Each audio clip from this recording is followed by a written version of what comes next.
नमस्ते दोस्तों। मुंशी प्रेमचंद की कहानी उद्धार। हिंदू समाज की वैवाहिक प्रथा इतनी दूषित, इतनी चिंताजनक, इतनी भयंकर हो गई है कि कुछ समझ में नहीं आता उसका सुधार क्यों कर हो। बिरले ही ऐसे माता पिता होंगे जिनके 7 पुत्रों के बाद एक भी कन्या उत्पन्न हो जाए तो वो संघर्ष उसका स्वागत करे। कन्या का जन्म होते ही उसके विवाह की चिंता सिर पर सवार हो जाती है और आदमी उसी में डुबकियां खाने लगता है। अवस्था इतनी निराशमय और भयानक हो गई है कि ऐसे माता पिताओं की कमी नहीं है जो कन्या की मृत्यु पर हृदय से प्रसन्न होते हैं, मानो सिर से बाधा टली। इसका कारण केवल यही है कि दहेज की दर दिन दूनी रात चौगुनी, पावस काल के जल गुजरे की 1 या 2 हज़ारों तक नौबत पहुंच गई। अभी बहुत दिन नहीं गुजरे कि 1 या 2 हज़ार रुपये दहेज केवल बड़े घर की बात थी। छोटी छोटी शादियां 500 से 1000 तक तय हो जाती थी। अब मामूली विवाह भी 3-4 हज़ार के नीचे तय नहीं होते। खर्च का तो ये हाल है और शिक्षित समाज की निर्धनता और दरिद्रता दिन बढ़ती जाती है। इसका अंत क्या होगा ईश्वर ही जाने। बेटे 1 दर्जन भी हों तो माता पिता का चिंता नहीं होती है। वो अपने ऊपर उनके विवाह भार का अनिवार्य नहीं समझता। ये उसके लिए कंपल्सरी विषय नहीं, ऑप्शन विषय है। होगा तो कर देंगे, नहीं तो कह देंगे बेटा खाओ कमाओ, कमाई हो तो विवाह कर लेना। बेटों की कुछ चरित्रता कलंक की बात नहीं समझी जाती, लेकिन कन्या का विवाह तो करना ही पड़ेगा।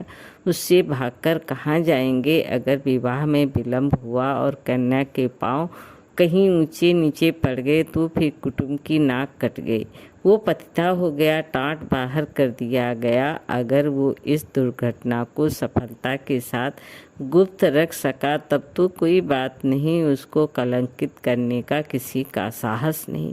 लेकिन अभाग्यवश यदि वो इसे छुपा ना सका, भंडा फोड़ हो गया, तो फिर माता पिता के लिए, भाई बंधुओं के लिए संसार में मुँह दिखाने को नहीं रहता। कोई अपमान इससे दुस्साह, कोई विपत्ति इससे भीषण नहीं, किसी भी व्याधि की इससे भयंकर कल्पना नहीं की जा सकती। लुप्त तो ये है कि जो लोग बेटियों के विवाह की कठिनाइयों को भोग चुके होते हैं वही अपने बेटों के विवाह के अवसर पर बिल्कुल भूल जाते हैं कि हमें कितनी ठोकरें खानी पड़ी थी। जरा भी सहानुभूति नहीं करते, बल्कि कन्या के विवाह में जो ताइवान उठाया था उसे चक्रवृद्धि ब्याज के साथ बेटे के विवाह में वसूल करने पर कटिबद्ध हो जाते हैं। कितने ही माता पिता इसी चिंता में ग्रहण कर लेता है। कोई बूढ़े के गले कन्या का मढ़कर अपना गला छुड़ाता है। पात्र कुपात्र के विचार करने का मौका कहाँ है। ठेलम ठेल है। मुंशी गुलजारी लाल ऐसे ही हतभागे पिताओं में थे। यूँ उनकी स्थिति बुरी न थी। 200-250 रुपये महीने वकालत से पीट लेते थे, पर खानदानी आदमी थे, उदार हृदय, बहुत किफ़ायत करने पर भी मकबूल बचत न हो सकती थी। संबंधियों का आदर सत्कार ना करे तो नहीं बनता, मित्रों की खातिरदारी ना करे तो नहीं बनता। फिर ईश्वर के दिए हुए 2 पुत्र थे, उनका पालन पोषण शिक्षा का भार था। क्या करते। पहली कन्या का विवाह टेढ़ी खीर हो रहा था। ये आवश्यक था कि विवाह अच्छे घराने में हो, अन्यथा लोग हंसेंगे और अच्छे घराने के लिए कम से कम 5000 का तखमीना था। उधर पुत्री सयानी होती जाती थी। वो अनाज जो लड़के खाते थे वो भी खाती थी, लेकिन लड़कों को देखो तो जैसे सूखे का रोल लगा हो, और लड़की शुक्ल पक्ष का चांद हो रही थी। बहुत दौड़ धूप करने पर बेचारे को एक लड़का मिला। बाप आबकारी विभाग में 400 रुपये का नौकर था। लड़का सुशिक्षित था। स्त्री से आकर बोले, लड़का तो मिला है और घर बार एक भी काटने योग्य नहीं, पर कठिनाई यही है कि लड़का कहता है मैं अपना विवाह न करूँगा। बाप ने समझाया, मैंने कितना समझाया, औरों ने समझाया, पर वो टस से मस नहीं होता। कहता है मैं कभी विवाह न करूँगा। समझ में नहीं आता विवाह से क्यों इतनी घृणा करता है। कोई कारण नहीं बतलाता, बस यही कहता है मेरी इच्छा माँ बाप का इकलौता लड़का है, उनकी परम इच्छा है कि इसका विवाह हो जाए, पर करें क्या। यूँ तो उन्होंने फलदान तो रख लिया है, पर मुझसे कह दिया है कि लड़का स्वभाव का हठीला है, अगर मानेगा तो फलदान आपको लौटा दिया जाएगा। स्त्री ने कहा, तुमने लड़के को एकांत में बुलाकर पूछा नहीं? गुलजारी लाल, बुलाया था, बैठा रोता रहा, फिर उठकर चला गया। तुमने से क्या कहूँ, उसके पैरों पर गिर पड़ा, लेकिन बिना कुछ कहे उठकर चला गया। स्त्री, देखो इस लड़की के पीछे क्या क्या झेलना पड़ता है। गुलजारी लाल, कुछ नहीं, आजकल के लौंडे सैलानी होते हैं, अंग्रेजी पुस्तकों में पढ़ते हैं कि विलायत में कितने ही लोग अविवाहित रहना ही पसंद करते हैं। बस यही सनक सवार हो जाती है कि निर्द्वंद रहने में ही जीवन की सुख और शांति है। जितनी मुसीबतें हैं वो सब विवाह ही में हैं। मैं भी कॉलेज में था तब सोचा करता था कि अकेला रहूँगा और मज़े से सैर सपाट करूँगा। स्त्री है तो वास्तव में बात यही, विवाह ही तो सारी मुसीबतों की जड़ है। तुमने विवाह न किया होता तो क्यों ये चिंताएं होती, मैं भी कुंवारी रहती तो चैन करती। इसके 1 महीने बाद मुंशी गुलजारी लाल के पास वर ने एक पत्र लिखा। पूज्यवर, सादर प्रणाम। मैं आज बहुत असमंजस में पढ़कर ये पत्र लिखने का साहस कर रहा हूँ। इस धृष्टता को क्षमा कीजिएगा। आपके जाने के बाद से मेरे पिताजी और माताजी मुझ पर विवाह करने के लिए नाना प्रकार से दबाव डाल रहे हैं। माताजी रोती हैं, पिताजी नाराज़ होते हैं। वो समझते हैं कि मैं अपनी जिद के कारण विवाह से भागता हूँ। कदाचित उन्हें ये भी संदेश हो रहा है कि मेरा चरित्र भ्रष्ट हो गया है। मैं वास्तविक कारण बताते हुए डरता हूँ कि इन लोगों को दुख होगा और आश्चर्य नहीं कि शोक में उनके प्राणों पर भी बन जाए। इसलिए अब तक मैंने जो बात गुप्त रखी थी वो आज विवश होकर आपसे प्रकट करता हूँ और आपसे साग्रह निवेदन करता हूँ कि आप इसे गोपनीय समझिएगा और किसी दशा में भी उन लोगों के कानों में इसकी भनक न पड़ने दीजिएगा। जो होना है वो तो होगा ही, पहले ही से क्यों उन्हें शोक में डूबूं। मुझे 5-6 महीने से ये अनुभव हो रहा है कि मैं क्षय रोग से ग्रसित हूँ। उसके सभी लक्षण प्रकट होते जाते हैं। डॉक्टरों की भी यही राय है। ये सबसे अनुभवी जो 2 डॉक्टर हैं उन दोनों ही से मैंने अपना आरोग्य परीक्षा कराई और दोनों ही ने स्पष्ट कहा है तुम्हें सील है। अगर माता पिता से कह दूं तो वो रो रो कर मर जाएंगे। जब ये निश्चित है कि संसार में थोड़े ही दिनों का मेहमान हूँ तो मेरे लिए विवाह की कल्पना करना भी पाप है। असंभव है कि मैं विशेष प्रयत्न करके 1-2 साल जीवित रहूं, पर वो दशा और भी भयंकर होगी, क्योंकि अगर कोई संतान हुई तो वो भी मेरे संस्कार से अकाल मृत्यु पाएगी और कदाचित स्त्री को भी इसी रोग राक्षस का भक्ष्य बनना पड़े। मेरे अविवाहित रहने से जो बीतेगी मुझ पर बीतेगी, विवाहित हो जाने से मेरे साथ और कई जीवों का नाश हो जाएगा। इसलिए आपसे प्रार्थना है कि मुझे इस बंधन में डालने के लिए आग्रह न कीजिए, अन्यथा आपको पछताना पड़ेगा। सेवक गुलजारी लाल। पत्र पढ़कर गुलजारी लाल ने स्त्री की ओर देखा और बोली, इस पत्र के विषय में तुम्हारा क्या विचार है? स्त्री, मुझे तो मालूम होता है कि उसने बहाना रचा है। गुलजारी लाल, बस ठीक यही मेरी भी विचार है।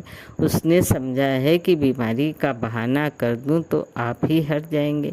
असल में बीमारी कुछ नहीं है, मैंने तो देखा ही था, चेहरा चमक रहा था, बीमारी का मुँह छिप नहीं रहता। स्त्री, राम नाम लेके विवाह करो, कोई किसी का भाग्य थोड़ी ही पड़े बैठा है। गुलजारी लाल, यही तो मैं सोच रहा हूँ। स्त्री, ना हो किसी डॉक्टर से लड़के को दिखाओ, कहीं सचमुच ये बीमारी हो तो बेचारी अम्मा कहीं की न रहे।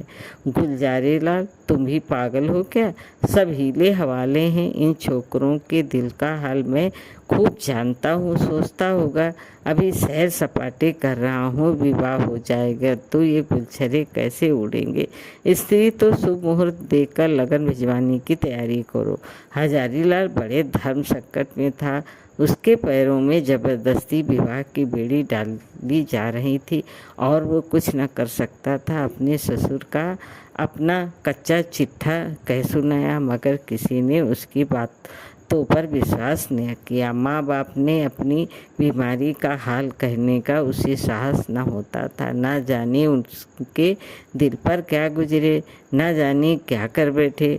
कभी सोचता किसी डॉक्टर की सहायता लेकर ससुर के पास भेज दूँ, मगर फिर ध्यान आता है यदि उन लोगों को उस पर भी विश्वास न आया तो आजकल डॉक्टरी सनद से ले लेना कौन सा मुश्किल काम है। सोचेंगे किसी डॉक्टर को कुछ दे दिलाकर लिखवा लिया होगा। शादी के लिए तो इतना आग्रह हो रहा था, उधर डॉक्टरों ने स्पष्ट कह दिया था कि अगर तुमने शादी की तो तुम्हारा जीवन सूत्र और भी निर्बल हो जाएगा। महीनों की जगह दिनों में 12 न्यारा हो जाने की संभावना है। लगन आ चुकी थी, विवाह की तैयारी हो रही थी, मेहमान आते जाते थे और हजारीलाल घर से भागा भागा फिरता था। कहाँ चला जाओ, विवाह की कल्पना ही से उसके प्राण सूख जाते थे। उस अबला की क्या गति होगी जब उसे ये बात मालूम होगी तो वो मुझे अपने मन में क्या कहेगी। कौन इस पाप का प्रायश्चित करेगा? नहीं, उस अबला पर घोर अत्याचार न करूँगा, उसे वैधव्य की आग में न जलाऊँगा। मेरी जिंदगी ही क्या है? आज न मरा कल मरूँगा, कल नहीं तो परसों, तो क्यों ना आज ही मर जाऊँ। आज ही जीवन का और उसके साथ सारी चिंताओं को, सारी विपत्तियों का अंत कर लो। पिताजी रोएंगे, अम्मा प्राण त्याग देंगी, लेकिन एक बालिका का तो जीवन सफल हो जाएगा। मेरे बाद कोई अभागा अनाथ तो न रोएगा। क्यों न चलकर पिताजी से कह दूँ, वो 1-2 दिन दुखी रहेगा। अम्मा जी 2-1 रोज शोक से निराहार रह जाएंगी, कोई चिंता नहीं। अगर माता पिता के इतने कष्ट से एक युवती की प्राण रक्षा हो जाए तो क्या छोटी बात है। ये सोचकर वो धीरे से उठा और आकर पिताजी के सामने खड़ा हो गया। रात के 10 बज गए थे। बाबू दरबारी लाल चारपाई पर लेटे हुए हुक्का पी रहे थे। आज उन्हें सारा दिन दौड़ते गुजरा था। सामियाना तय किया, बाजे वालों को बयाना दिया, आतिशबाजी फुलवारी आदि का प्रबंध किया। घंटों ब्राह्मणों के साथ सिर मारते रहे। इस वक्त जरा कमर सीधी कर रहे थे कि साहस हजारीलाल को सामने देखकर चौंक पड़े। उसका उतरा हुआ चेहरा, सजल आंखें और कुंठित मुंह देखा तो कुछ चिंतित होकर बोले, क्यों लालू, तबीयत तो अच्छी है ना? कुछ उदास मालूम होते हो। हजारीलाल, मैं आपसे कुछ कहना चाहता हूँ कि पर भय होता है कहीं आप अप्रसन्न न हो जाएं।